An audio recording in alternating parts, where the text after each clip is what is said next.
In this video, I'm going to talk you through how to pay VAT in the UK. I'm also going to speak to you about the basics of VAT so that you understand it for your business.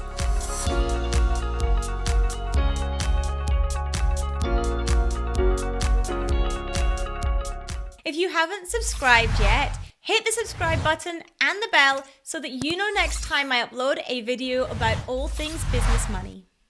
I am Annette Ferguson. I am a chartered accountant, certified profit first professional, and I run Annette Co, a UK-based accounting firm. So what is VAT? VAT is value added tax. It is a consumption tax that is collected by businesses on behalf of HMRC. That's right, VAT registered businesses are basically acting as tax collectors when it comes to VAT. So VAT is charged on goods and services that individuals and businesses buy, and businesses are the tax collectors who then pay over that VAT to HMRC. But there are different rates of VAT for different types of goods and services. That means for VAT registered businesses, there's a bit of work to be done to work out exactly how much VAT they have to pay over to HMRC. Put very simply, how VAT works is that you charge your customers VAT and you pay VAT on the goods and services that your business consumes, and the difference between the two is paid over to HMRC if it is a positive number, and if it's a negative number, you get a refund from HMRC of VAT. Now, you only charge VAT and you only act as a VAT tax collector if your business is VAT registered. So, when do you have to register for VAT? You're required to register for VAT when your taxable turnover in the previous 12 months reaches the VAT threshold. Now, as I am recording this in January 2022, the current VAT threshold is £85,000. It's important to note that I didn't say your annual turnover. It's not the turnover that is declared annually in your annual accounts. You are required to look at your revenue on a monthly basis and look at the previous 12 months. So it's always a rolling 12-month period. So if you're close to the VAT threshold, you're going to be having to check this on a monthly basis to see if you hit that VAT threshold number.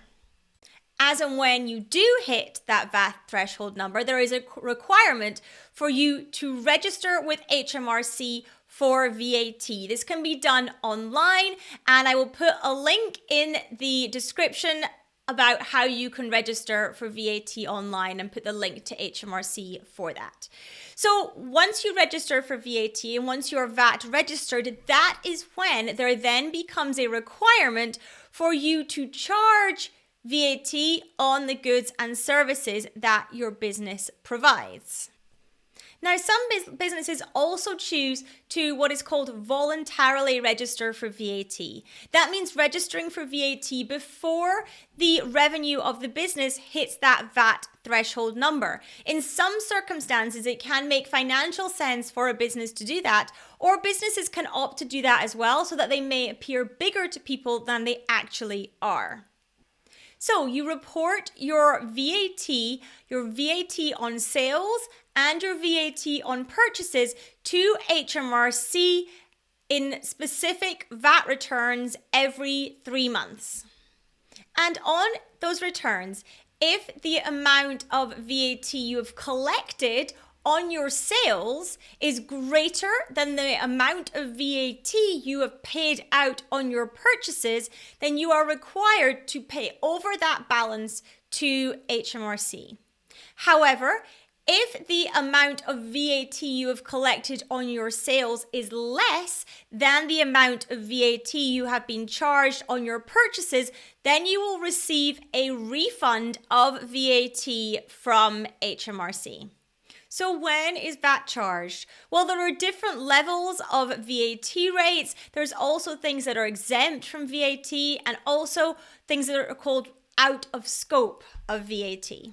So the things that you will not charge VAT on are things that are called exempt goods and services.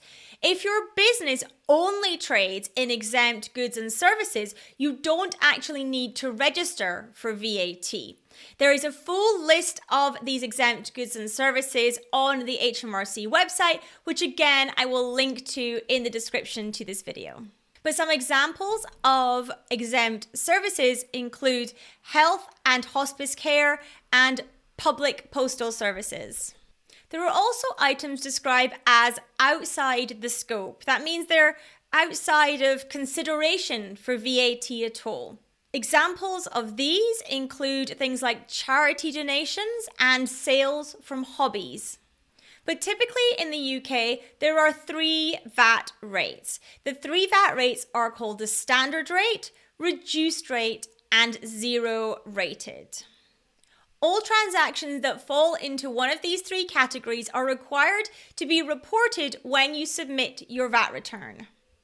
The standard rate is what is applied to the vast majority of goods and services, and as at January 2022, the standard VAT rate is 20%. The reduced rate of VAT is currently 5%.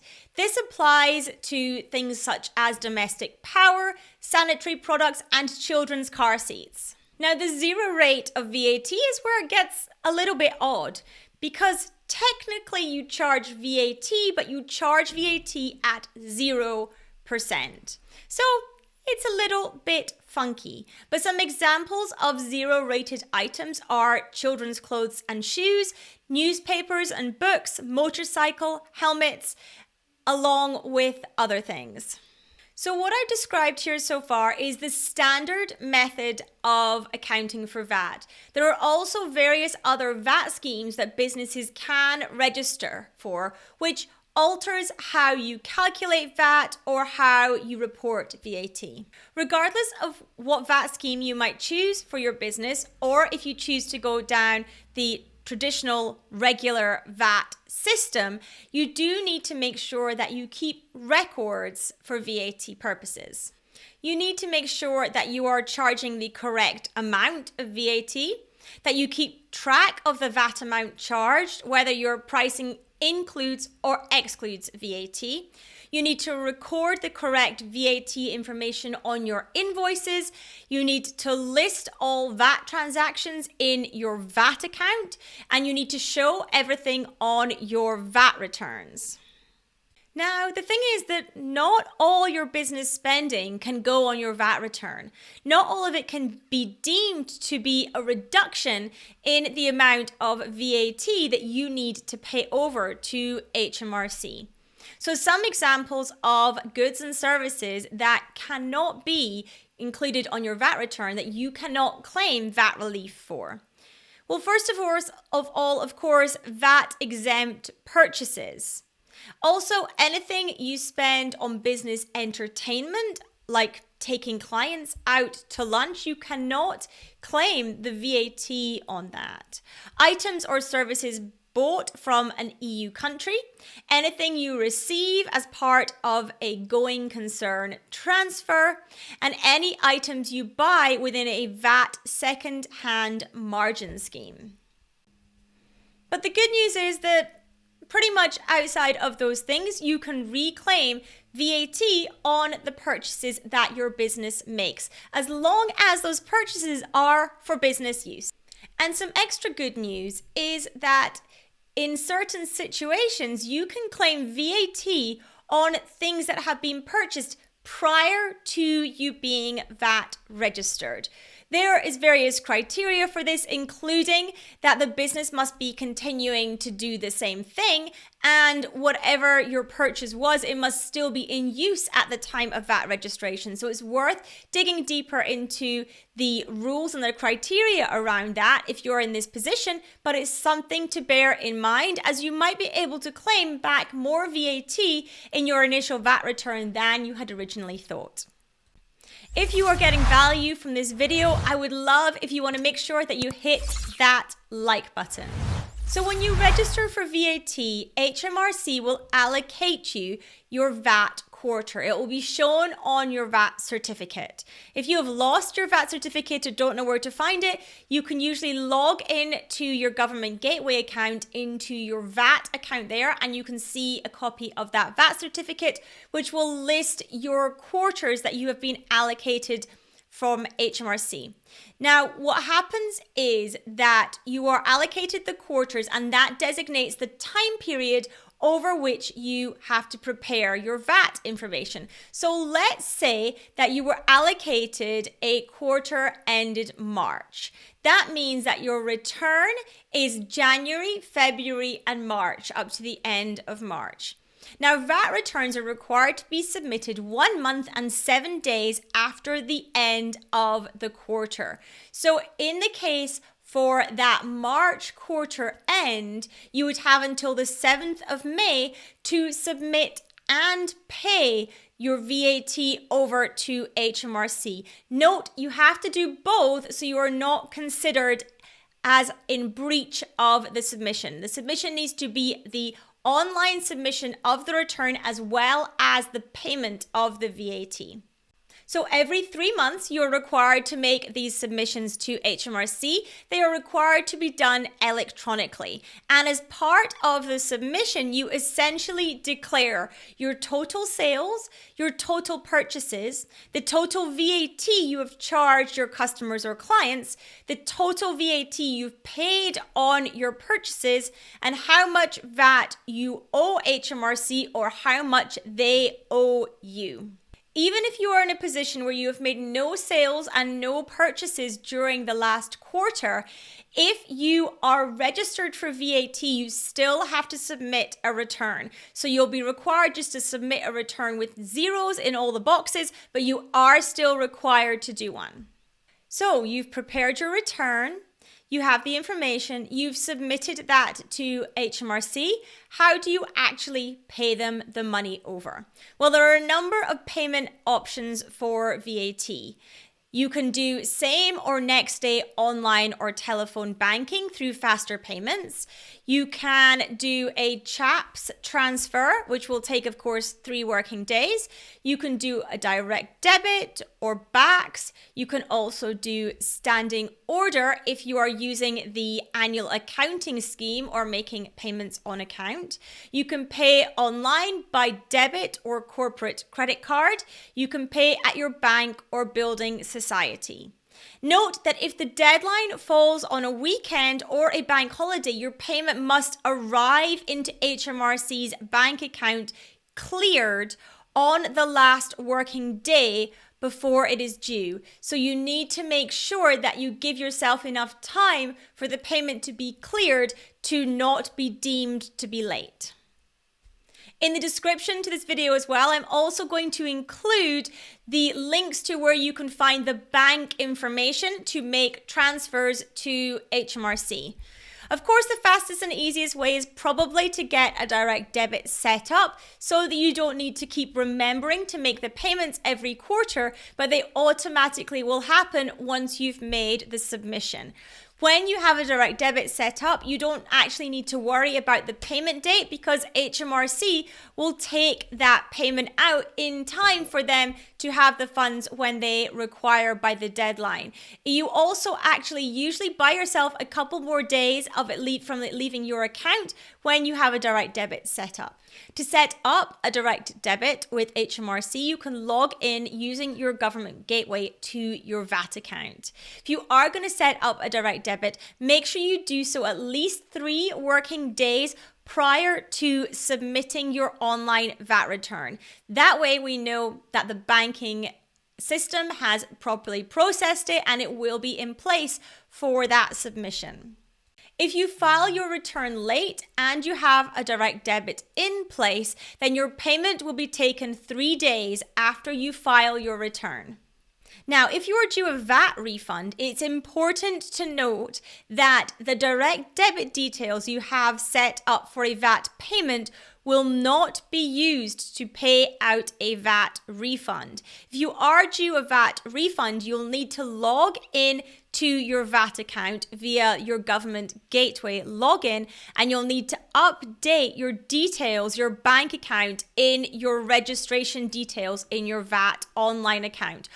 And that will trigger a payment into your bank account for the VAT refund. Otherwise, HMRC will send you out a check in the post for your VAT refund. So what happens if either your return is late or your payment is late? Well, then you are deemed to be what is called in default for VAT. And when you enter the default system, you can start racking up interest and penalties. So how it works is that there is what is called a surcharge period. And you might enter a surcharge period if you default. And if you default again within a 12-month period, that is when you start triggering penalties on your account. The amount of penalties that you are charged, the surcharge, is a percentage of the VAT outstanding on the due date for the period that is in default.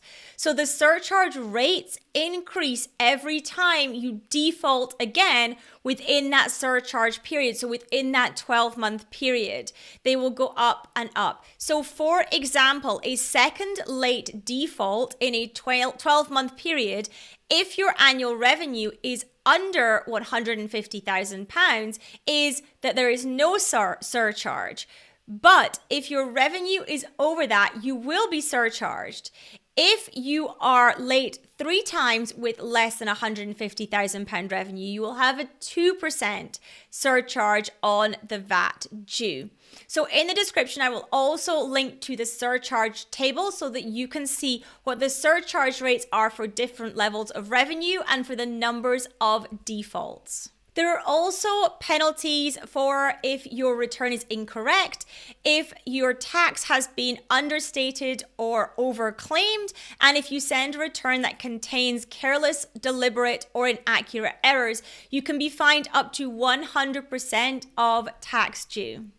If you don't send in your VAT return at all and you make no payments, HMRC will send you what is called a VAT assessment. This is basically their best guess at how much VAT they think that you have to pay.